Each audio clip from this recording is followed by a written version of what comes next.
Jika di dunia ini kita saling mencintai dan saling sayang, kemudian bercanda, saling mengingatkan, maka kata Allah kelak pada hari kiamat Allah menceritakan bagaimana kengerian hari kiamat itu.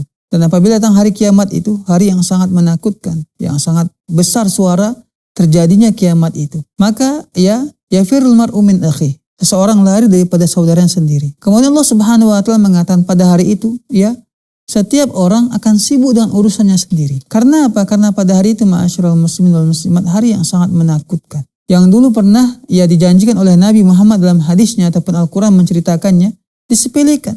Sehingga dia tidak sholat ataupun tidak berzakat, tidak beramal soleh. Sepele dia. Padahal Al-Quran sudah menceritakan itu semuanya. Maka bekalah diri kita dengan amal soleh. Jangan disia-siakan nikmat Allah berikan kepada kita. Nikmat kesehatan, nikmat iman dan hidayah. Manfaatkan untuk memperbanyak ibadah kepada Allah Subhanahu wa ta'ala. Wallahu ta'ala alam.